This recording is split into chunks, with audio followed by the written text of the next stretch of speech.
Hi all welcome to Shaz's world. അപ്പോൾ നമ്മളിന്ന് വന്നിട്ടുള്ളത് ഉള്ളിയൊന്നും വഴറ്റി സമയം കളയാതെ പെട്ടെന്ന് തന്നെ നമുക്ക് ഉണ്ടാക്കാൻ പറ്റുന്ന നല്ലൊരു സ്നാക്കിൻ്റെ റെസിപ്പി ആയിട്ടാണ്. അപ്പോൾ നമുക്കതെങ്ങനെ പ്രിപ്പയർ ചെയ്യാൻ നോക്കാം.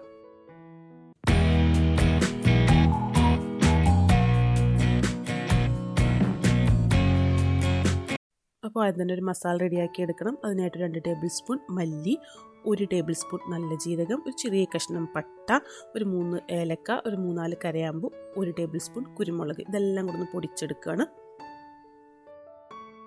ഇപ്പോൾ ഇതൊരു കുക്കർ അടുപ്പത്ത് വെച്ചിട്ടുണ്ട്. ഞാൻ ഫ്ലെയിം ഓൺ ചെയ്തിട്ടില്ല. ഇതിലേക്ക് ബോൺലെസ് ചിക്കൻ 2 പീസ് ഇട്ട് കൊടുത്തിട്ടുണ്ട്. ഏകദേശം ഒരു 300 ഗ്രാം ഒക്കെ ഉണ്ടായിരിക്കും. ഇതിലേക്ക് 100 ഗ്രാം കടലപ്പരിപ്പാണ്, ചനാദാൽ, ഒരു 2 മണിക്കൂർ വെള്ളത്തിലൊന്ന് സോക്ക് ചെയ്തെടുത്തിട്ടുള്ളതാണ്. അതിൻ്റെ വെള്ളം ഊറ്റിയിട്ട് ഇതിലേക്ക് ഇട്ട് കൊടുക്കാം. നമ്മൾ വെള്ളത്തിൽ സോക്ക് ചെയ്തുകൊണ്ട് തന്നെ പെട്ടെന്ന് വെന്ത് കിട്ടും. ഇനി ഇതിലേക്ക് ആവശ്യമായിട്ടുള്ളത് നമ്മൾ നേരത്തെ പൊടിച്ചു വെച്ചിട്ടുള്ള ആ ഒരു മസാലയാണ്. അത് മുഴുവനായിട്ട് ഇട്ട് കൊടുക്കാം. ഇനി ഇതിലേക്ക് 3 ഡ്രൈ ചില്ലി, ഇതിപ്പോൾ കാശ്മീരി ചില്ലിയാണ്, അതിട്ട് കൊടുത്തിട്ടുണ്ട്. ഇനി ഇതിലേക്കൊരു 5 വെളുത്തുള്ളി, ഒരു ചെറിയ കഷ്ണം ഇഞ്ചിയും കൂടെ ഇട്ട് കൊടുക്കാം. എല്ലാം മുഴുവനായിട്ടാണ് ഇട്ട് കൊടുക്കുന്നത്. പിന്നെ 2 സവോള, അത് 2 വലിയ കഷ്ണങ്ങളായിട്ട് കട്ടിയിട്ട് അതും കൂടെ ഇട്ട് കൊടുക്കുകയാണ്. പിന്നെ ഇതിലേക്ക് ആവശ്യത്തിനുള്ള ഉപ്പ് ഇട്ട് കൊടുക്കാം. ഇനി ഒരു 1/2 ടേബിൾ സ്പൂൺ മഞ്ഞൾപ്പൊടിയും കൂടെ ഇട്ട് കൊടുക്കണം. ഇത് വേവാൻ ആവശ്യമായിട്ടുള്ള വെള്ളം, ഞാനിപ്പോൾ ഏകദേശം ഒരു 1/2 കപ്പ് വെള്ളമാണ് ഒഴിച്ചു കൊടുക്കുന്നത്. ചിക്കൻ വേവുമ്പോൾ വെള്ളം ഇറങ്ങി വരും, എന്നാലും പരിപ്പും കൂടെ ഉള്ളതുകൊണ്ട് കുറച്ച് വെള്ളം ഒഴിച്ചു കൊടുക്കണം. അപ്പോൾ ഒരു 1/2 കപ്പ് വെള്ളം കൂടെ ഒഴിച്ചിട്ട് എല്ലാം കൂടെ ഒന്ന് മിക്സ് ചെയ്തെടുത്തതിന് ശേഷം ഇത് നമുക്ക് ഫ്ലെയിം ഓൺ ചെയ്യാം. എന്നിട്ട് ഒരു 2 വിസിൽ വരുന്നത് വരെ അടച്ചിട്ട് നമുക്കൊന്ന് കുക്ക് ചെയ്തെടുക്കണം. 2 വിസിൽ പോയതിന് ശേഷം നല്ലപോലെ എയറൊക്കെ പോയതിന് ശേഷം നമുക്ക് തുറന്ന് നോക്കാം. അപ്പോൾ ഞാനതൊന്ന് കുക്ക് ചെയ്തെടുക്കട്ടെ. ഇപ്പോൾ 2 വിസിൽ വന്നതിന് ശേഷം എയറൊക്കെ പോയിട്ടുണ്ട്. ഇതൊന്ന് പതുക്കെ തുറന്ന് നോക്കുമ്പോൾ ഈ ചിക്കനും അതുപോലെ പരിപ്പും എല്ലാം നല്ലപോലെ വെന്തിട്ടുണ്ട്. പക്ഷേ ഇതിൽ കുറച്ച് വെള്ളമുണ്ട്. അപ്പോൾ അതുകൊണ്ട് തന്നെ നമുക്കിതൊന്ന് തുറന്ന് വെച്ചിട്ട് ആ വെള്ളം ഒന്ന് വറ്റിച്ചെടുക്കണം. മീഡിയം ടു ലോ ഫ്ലെയിം ഇട്ടിട്ട് വേണം നമ്മളത് വെള്ളം വറ്റിച്ചെടുക്കാനായിട്ട്. ഇടയ്ക്കിടയ്ക്ക് ഇളക്കി കൊടുക്കണം, കാരണം പരിപ്പൊക്കെ ഉള്ളതുകൊണ്ട് തന്നെ അല്ലെങ്കിൽ അടി പിടിക്കാനായിട്ടുള്ള ചാൻസ് ഉണ്ട്. അപ്പോൾ മാക്സിമം നമുക്കിതിൻ്റെ വെള്ളം ഒന്ന് വറ്റിച്ചെടുക്കണം. പിന്നെ ഈ സമയത്ത് ഉപ്പൊക്കെ നോക്കുക. ഉപ്പ് കുറവാണെങ്കിൽ കുറച്ചും കൂടെ ഇട്ട് കൊടുക്കാം.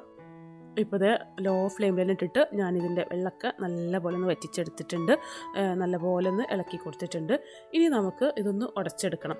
ഒന്നുകിൽ നമുക്ക് ചൂടാറിയതിന് ശേഷം ഒന്ന് മിക്സിയിലിട്ട് ഒന്ന് അടിച്ചെടുക്കാം. അതല്ലാന്നുണ്ടെങ്കിൽ ഏറ്റവും ടേസ്റ്റ് ഇത് മിക്സിയിൽ അടിക്കുന്നേക്കാളൊക്കെ ഇതുപോലെ എന്തെങ്കിലും ഒരു കനലുള്ള സാധനം വെച്ചിട്ട് നല്ലപോലെ ഒന്ന് ചതച്ചെടുക്കുന്നതാണ്. അപ്പോൾ ഇങ്ങനെ എടുക്കുമ്പോഴാണ് ഇതിൻ്റെ കറക്റ്റ് ടേസ്റ്റ് കിട്ടുക. അപ്പോൾ നമ്മളിങ്ങനെ ചതച്ച് കൊടുക്കുമ്പോൾ ചൂടോടെ തന്നെ ചതച്ച് കൊടുക്കണം. അപ്പോഴാണ് പെട്ടെന്ന് തന്നെ എല്ലാം ഒന്ന് ഉടഞ്ഞ് കിട്ടുക. അപ്പോൾ നല്ലപോലെ ഒന്ന് ഉടച്ചെടുക്കാം. ആ ചിക്കനും അതുപോലെ ആ പരിപ്പും എല്ലാം കൂടെ ഒന്ന് കമ്പൈൻ ആയിട്ട് വരാൻ വേണ്ടിയിട്ടാണ്. ഒന്ന് ഉടച്ചെടുക്കട്ടെ. ചൂടോടെ തന്നെ ഉടച്ചെടുക്കാനായിട്ട് നോക്കാം.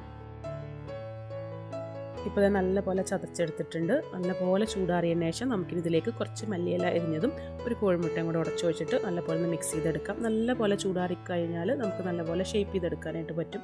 ഇപ്പോൾ ഇത് ചെറിയൊരു ചൂടുണ്ട്, സമയം ഇല്ലാത്തതുകൊണ്ടാണ് ഞാനത് ഈ ഒരു ചൂടിൽ തന്നെ റെഡിയാക്കി എടുക്കുന്നത്. നല്ലപോലെ ചൂടാറിയതിന് ശേഷം നമുക്കിതെല്ലാം കൂടി നല്ലപോലെ മിക്സ് ചെയ്തെടുക്കാം. പിന്നെ നമ്മളിത് കുറച്ച് കൂടുതൽ ഉണ്ടാക്കുന്നുണ്ടെങ്കിൽ ഷേപ്പ് ചെയ്തെടുത്തതിന് ശേഷം ഫ്രീസറിൽ വെച്ചാൽ മതി. എന്നിട്ട് ഇത് ഫ്രൈ ചെയ്തെടുക്കുന്നതിൻ്റെ ഒരു 1/2 മണിക്കൂർ മുന്നേ പുറത്ത് വെക്കാം. എന്നിട്ട് എഗ്ഗ് ഒന്ന് ബീറ്റ് ചെയ്തെടുത്തതിന് ശേഷം അതിലൊന്ന് ഡിപ്പ് ചെയ്തിട്ട് ഫ്രൈ ചെയ്തെടുത്താൽ മതി. അപ്പോൾ ഞാനിപ്പോൾ ഇതിൽ ചെറിയ പോർഷൻ എടുത്തിട്ട് കയ്യിൽ വെച്ചിട്ടൊന്ന് ഷേപ്പ് ചെയ്തെടുക്കുകയാണ്. നിങ്ങൾക്ക് ഏത് ഷേപ്പിൽ വേണമെങ്കിലും ആക്കിയെടുക്കാം. ഞാനിപ്പോൾ ഒരു റൗണ്ടിൽ കട്ട്ലറ്റിൻ്റെ ഒക്കെ ഷേപ്പിലാണ് ഇത് ഷേപ്പ് ചെയ്തെടുക്കുന്നത്.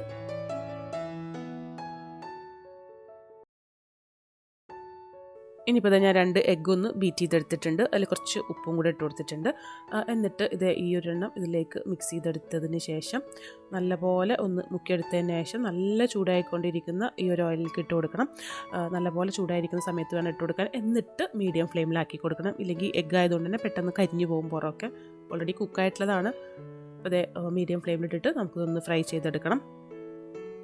ഇപ്പോൾ ഞാൻ മൊത്തം ഒന്ന് ഫ്രൈ ചെയ്ത് എടുത്തിട്ടുണ്ട്. അപ്പോൾ ഞാൻ എപ്പോഴും പറയാറുള്ള പോലെ നിങ്ങളൊന്ന് ട്രൈ ചെയ്ത് നോക്കുക. എന്നിട്ട് നിങ്ങൾക്ക് ഇഷ്ടപ്പെട്ടാലും ഇഷ്ടപ്പെട്ടില്ലെങ്കിലും നിങ്ങളുടെ അഭിപ്രായങ്ങൾ നമ്മുടെ കമൻറ്റ് ബോക്സിലും കൂടെ ഒന്ന് എഴുതി അറിയിക്കുക. അപ്പോൾ നമുക്കിതുപോലെ നല്ല റെസിപ്പി ആയിട്ട് വീണ്ടും കാണാം. അതുവരേക്കും ബൈ.